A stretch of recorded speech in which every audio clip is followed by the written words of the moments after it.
Quick video here on discussing success rituals. The rarest and most valuable form of action is what I call intentional repetition. Intentional repetition is a technique that will help you get the most from your day, the most from the effort that you put into your life. And one of the highest leverageable ways, if that's a correct English term, is to use intentional repetition via your personal success ritual. And what is a personal success ritual? It is defined as habits where you take control of your life, basically, in a nutshell. So um, it's living intentionally. It's saying, I'm going to do this rather than have life take over for me. So that personal success ritual is the methodology and the action steps that you take to take control of your day. System theorists have determined that the initial conditions in a system have a major effect on the results and determines how everything else functions downstream. And thus, if you look at our day as human beings and professionals, our morning sets the context for our day. The first 60 minutes actually sets the time frame and the tone by which we judge the rest of the day or how the rest of our day goes from a performance standpoint.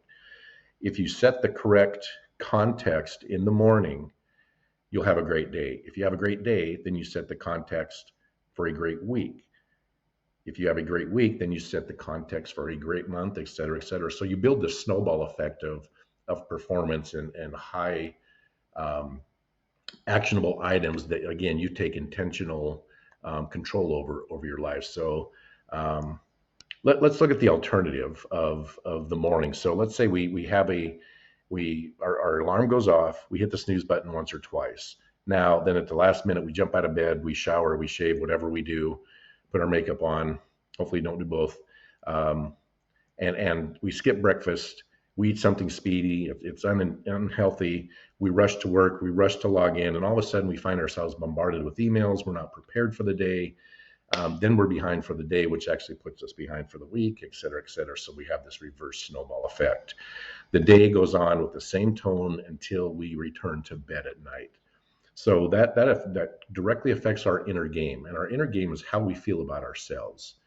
It is the highest leverage in a person's life is our mindset, and our morning ritual can really help us turn that and get our inner game into a strong state of mind. So when we look at that morning ritual, when we're planning our ritual, think of what would make you strong physically, emotionally, mentally, as a professional. Think about what sets that tone correctly. Um, for example, my morning ritual typically, depending on the night before, and these are weekdays, obviously, but my morning ritual is as follows. The alarm goes off at 4:25. Right away, I get up. I force myself to get up, drink some water, get the body going, get your internal organs set, get them awakened, get them moving with water. I then go to work out, and then at the end of my workout, I take 5 minutes to just sit in peace at the end of the bench or in my car, depending on where I work out for that morning, and just prepare to attack the day. And what do I need to do mentally to attack the day from my to-do list from the night before? I call it a get done list, but a to-do list from the night before, I review that mentally in my head. What's the top 3 items I have to get done today? Notice I didn't say I prepare to accept all the stuff that life throws at me for the day. Again, I prepare to attack. And I call it the 425 Club. It's easy to have a moniker or a nickname for your morning ritual. And even if that morning ritual um, isn't working out, plan it step by step, specifically whatever makes you feel strong. So if it's stretching out, if it's going for a walk, if it's reading the Bible, if it's meditating, if it's Zumba, whatever your morning ritual can consist of to make you stronger and feel ready for that day. Um, when I skip my morning ritual, again, it makes me fall. It makes me feel like I'm behind, even if I don't get up too far past my usual 4:25 a.m. call. It just sets me aside. Now I know I have to get in there and work out this afternoon. Everything has to shift down, and my mindset completely changes. So um, when you implement and instigate your morning ritual, realize that it's a process.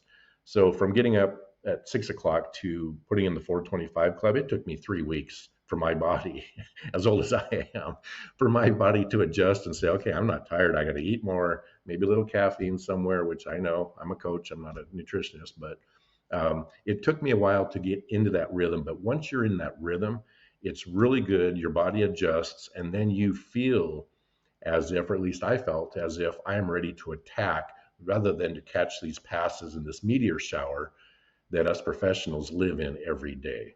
And it does not have to be massive. Your personal success ritual does not have to be massive. It can be something, like I said, as something as simple as making your bed. And that has been proven. Even if you have a really bad day, you've accomplished something right out of the gate, right off the alarm in the morning. If you get a chance, and I've got the link in my notes below this video, take a look at Admiral McCraven's, I believe it was 2014 graduation speech to UT, University of Texas. It's called Make Your Bed. And he goes through, I believe it's 10 steps that typical Navy SEALs do to start their day off and really get performance done for that day at its highest level. And really, that's what we're trying to do. So as long as you're trying to accomplish something, start with that. Add to the requirement and the results as you improve, and really define again what makes you feel best mentally, physically, spiritually, emotionally to get your day started. So implement your personal success ritual today, and let's start getting that highest possible results with that high energy. Thanks.